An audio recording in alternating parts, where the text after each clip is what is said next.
Merci Jean-François, on est de retour dans la zone Country Rock et j'ai le plaisir, par l'entremise de la ligne téléphonique, d'avoir avec moi Pierre-Paul Bézile-Lacasse de Lacasse et Associés. Et on va parler finance encore une fois. Pierre-Paul, bonjour. Bonjour Denis. Hey Pierre-Paul, on va parler de quelque chose de vraiment très intéressant. On parle souvent finance, balancer vos dépenses, etc. Mais là, on va parler de deux gars qui sont un petit peu des psychologues au niveau de notre façon de faire, puis de développer notre vie, tout au long de notre vie. J'aimerais que tu me les présentes. Il y a un bonhomme qui s'appelle Jack Matt, puis l'autre s'appelle Tony Robbins. Alors, on va en parler de ces deux gars-là. Oui, je vais me servir de ces deux gars-là qui donnent des exemples intéressants pour en venir à la fin à faire des parallèles financiers. Là. Donc, c'est ça l'objectif. On va revenir là-dessus quand même à la fin de la chronique. Le premier que je vais parler, c'est Jack Ma. En fait, Jack Ma, pour ceux qui ne le connaissent pas, c'est le fondateur de Alibaba. C'est un multimillionnaire, peut-être même milliardaire. Là, je n'ai pas suivi nécessairement. Il a même été disparu de la map à un moment donné parce que c'est un Chinois, puis il avait parlé un petit peu contre le régime. Donc, dans ce temps-là, les Chinois n'aiment pas trop ça. Fait que il a disparu de la map à un moment donné, mais il est réapparu. Essentiellement, ce que je veux parler aujourd'hui de Jack Ma, c'est une entrevue qu'il avait faite pour donner des conseils aux jeunes, comment voir la vie, puis comment on devrait se positionner là-dedans. Puis, il fait un parallèle en fonction des âges. Donc, ce qui nous dit, Jack Ma, c'est qu'avant 20 ans, on devrait être un bon étudiant. Donc, ça veut dire apprendre, gober tout ce qu'on peut gober, que ce soit à l'école, dans la lecture, de nos parents, de nos amis, tout ça. C'est une période où on doit là, amasser le plus de connaissances possible.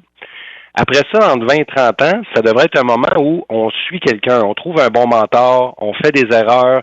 Si on est d'une petite compagnie, on va apprendre la passion, le rêve, le développement, faire plein de choses en même temps. Si on est d'une grosse compagnie, on va apprendre le processus.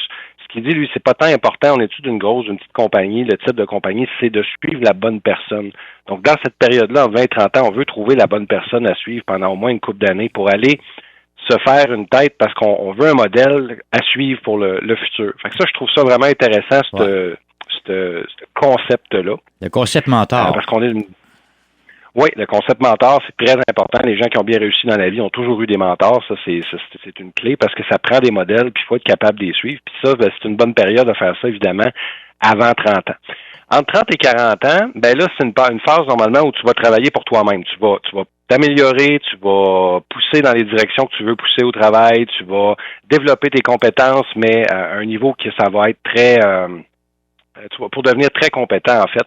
Et là, évidemment, c'est des à peu près, c'est pas tout le monde qui va faire ça exactement à ces âges-là, mais ça nous donne une idée de progression quand même. Après ça, entre 40 et 50 ans, en fait, tu dois te concentrer sur ce dans quoi tu es bon. Donc ça veut dire que si tu as appris quelque chose puis que tu l'as bien développé dans le passé, tu vas être capable de le faire fructifier, de focusser sur ce quoi tu es bon, de laisser faire aux autres ce que tu es moins bon puis de bien t'entourer, finalement, dans cette période-là.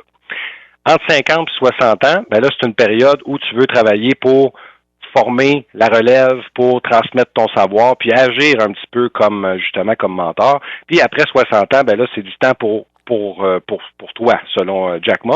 Moi, je pense qu'il y en a beaucoup après 60 ans qui vont continuer cette période-là de former les jeunes, puis de trouver une grande valorisation là-dedans, de continuer de donner son savoir. Mais à un moment donné, il faut apprendre à se tasser. Et ça, des fois, c'est pas donné à tout le monde. Il y a beaucoup de dirigeants d'entreprise qui a dépassé 70 ans, ils sont encore là, sont encore impliqués. Ça, souvent, ça va limiter la progression des jeunes, puis ça peut créer des problèmes. Fait que je pense que son modèle est quand même intéressant pour se situer un petit peu. Là, on devrait être où dans notre vie? Et comment donc? Le point de vue de Tony Robbins, lui, c'est quoi? Tony Robbins, le coupe, j'en parle parce qu'il coupe de façon un petit peu différente. Tony Robbins, en fait, c'est un auteur, c'est une célébrité aussi là au niveau des présentations. Il remplit des stades complets. C'est vraiment une personnalité très très importante dans le domaine de la motivation. On va appeler ça comme ça, mais c'est aussi quelqu'un qui est très axé finance dans ses explications. Lui, comment il découpe ça? Il dit, il coupe ça en saison. Puis il aime beaucoup les images, tout ça. Donc lui, il coupe ça en saison. Il dit, la première saison qu'on vit, c'est le printemps. De 0 à 20 ans, ça peut être 22, là. On essaye plein de choses. La vie, on apprend, on grandit, on se trompe, c'est pas grave, c'est facile. On a beaucoup de liberté dans cette période-là, normalement. certains l'ont plus facile que d'autres. Donc, les gens qui l'ont plus facile, ben, ils devraient pousser plus pour se servir de ces avantages-là. Puis les gens qui l'ont plus difficile, ben, ils font quand même des très grands apprentissages parce qu'on est d'une période où le cerveau se forme. Puis la personnalité se cristallise au début mi-vingtaine à peu près. Là. Donc, on est vraiment dans une phase de croissance dans cette période-là. Puis on devrait aller essayer de tirer le plus de ressources possible de notre environnement. Donc, ça recoupe avec certains concepts de Jack Ma aussi. Après ça, de 20 à 40 ans, on est dans l'été, selon lui. Donc ça veut dire c'est là la période où on va tester ce qu'on a appris, on va tester ça tant dans les finances, dans nos relations, on va continuer évidemment d'apprendre puis de grandir, puis on va entretenir la vie qu'on est en train de se développer pendant cette période-là. Après ça, lui, il parle, on tombe à l'automne. Donc, l'automne, c'est quoi? Ben, c'est une période où on récolte. Donc, lui, 40 à 60 ans, là, c'est là qu'on va récolter ce qu'on a semé. Donc, les gens qui ont de la difficulté dans cette période-là, souvent, c'est parce qu'ils ont eu des lacunes au niveau de qu'est-ce qu'ils ont semé dans le passé. Donc, 40 à 60 ans, là, on n'est pas en train de se redéfinir, on n'est pas en train de partir des nouveaux concepts, on est en train de récolter ce qu'on a semé dans le passé, que ce soit au niveau de nos relations, que ce soit au niveau financier, que ce soit au niveau de notre psychologie, notre psyché et tout ça. C'est vraiment là où on récolte. Et après ça, 60 à 80, où lui, là, maintenant, il dit, ben, ça peut aller jusqu'à 100 ans maintenant.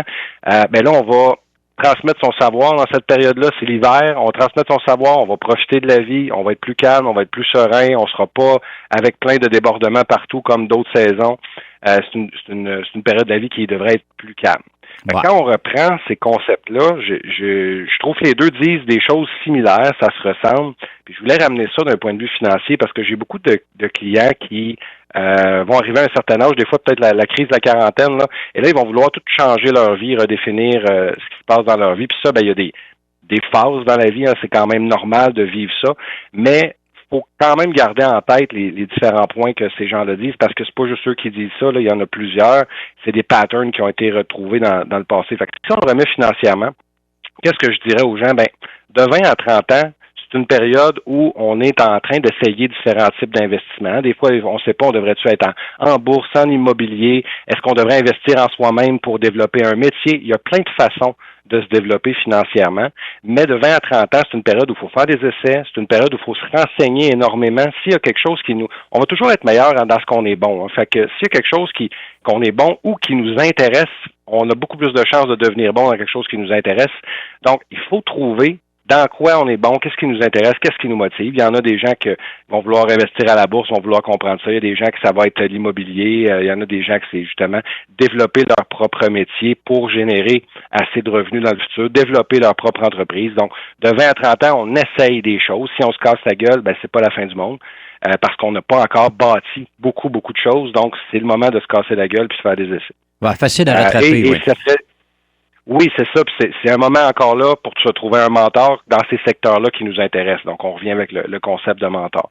De 30 à 50 ans, pour moi, c'est des périodes où on va investir de façon importante dans ce qu'on comprend. Donc là, c'est le temps là je vais prendre l'exemple de la bourse. Ben, si on a bien compris comment ça marche, on a développé nos outils, puis que là, on décide, OK, ben c'est dans cette période-là que j'investis, ben là, on va se donner dans cette période-là, puis c'est là qu'on va faire fructifier nos avoirs. Et ça, c'est vrai pour n'importe quoi. C'est vrai pour notre métier aussi. C'est là qu'on va finaliser nos apprentissages, puis qu'on va devenir compétent dans ce qu'on fait et qu'on va être capable de générer de l'argent avec ce qu'on fait dans cette période-là. 50 à 60 ans, ben ça, pour moi, c'est une période où on devrait sécuriser ce qu'on a récolté du 30 à 50 ans. Là, on devrait commencer à sécuriser ça. Donc, prendre moins de risques si on est à la bourse, diminuer notre niveau de risque, sortir tranquillement exemple, vendre des immeubles qui sont problématiques si on était dans l'immobilier, ralentir de notre tentative de croissance, puis plus passer à la relève dans un contexte d'entreprise si on investit, par exemple, dans notre métier. Donc, c'est vraiment une période où on veut sécuriser notre futur, récolter ce qu'on a semé encore si on reprend le concept des saisons, puis si on est dans un secteur particulier, vraiment former la relève, puis continuer dans cette direction-là. Puis après 60 ans, ben là, c'est pas le temps de faire des nouvelles choses, évidemment. Au niveau financier, on va se reposer, on va récolter ce qu'on a semé, et c'est là que, ben, en fonction de comment on a performé dans nos différentes phases de vie, ben, on va avoir une retraite plus ou moins dorée. Donc, ça serait vraiment ça. Puis ça, je veux rappeler ces éléments-là parce que il y a des gens qui, à tort, malheureusement, je le vois trop souvent, qui vont arriver à 55 ans, il faut dire, ben là, faut que je pense à ma retraite. Il est tard pas mal pour penser à la retraite à 55 ans. Fait que quand on est jeune, puis qu'on comprend les différentes étapes, puis qu'on comprend qu'est-ce qu'on veut viser dans le futur, puis qu'on le fait évidemment dans une optique d'aimer ce qu'on fait. Là, si on fait des choses qu'on n'aime pas, je comprends les gens qui disent ben moi là je prends ma retraite dès que je peux, puis je veux pas placer plein d'argent parce qu'on sait pas quand est-ce qu'on meurt, fait que moi je veux profiter de la vie à mesure. Le problème de cette pensée-là, c'est juste qu'on ne bâtira jamais rien, donc on prend pas la chance de bâtir quelque chose pour pouvoir un moment donné récolter. Là.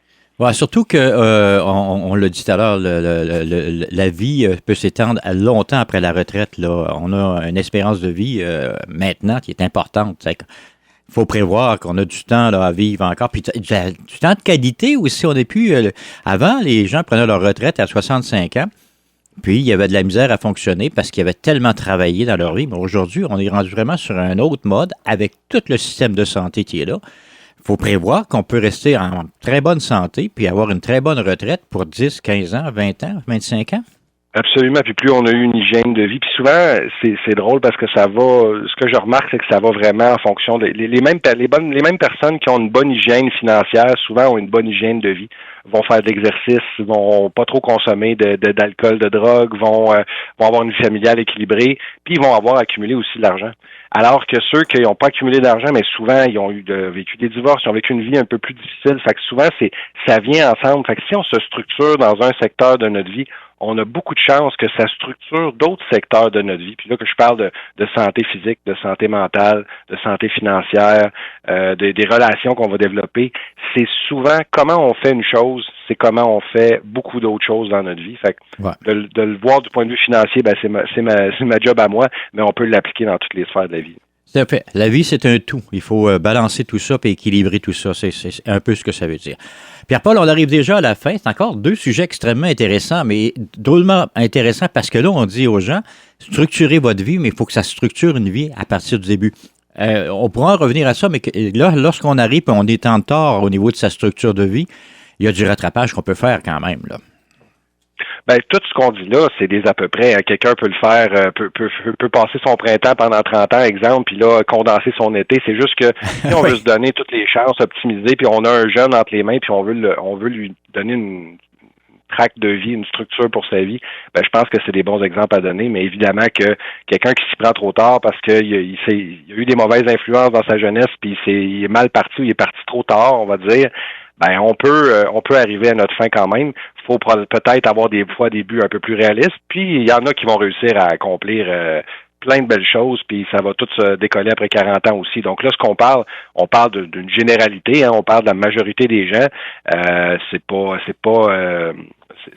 exclusif de faire ça de cette façon-là, mais ça peut donner une map là, pour s'orienter. Effectivement. On donne des coordonnées pour vous rejoindre, mon cher. On est déjà rendu là. Oui, les gens peuvent nous joindre au 1-844-LACASSE, peuvent nous écrire lacassesyndic.com, aller sur notre site, info@lacasseSyndic.com, puis peuvent aller sur notre site internet La Casse Associée ou sur notre Facebook et LinkedIn. Pierre-Paul, encore une fois, un gros merci. Merci, Denis.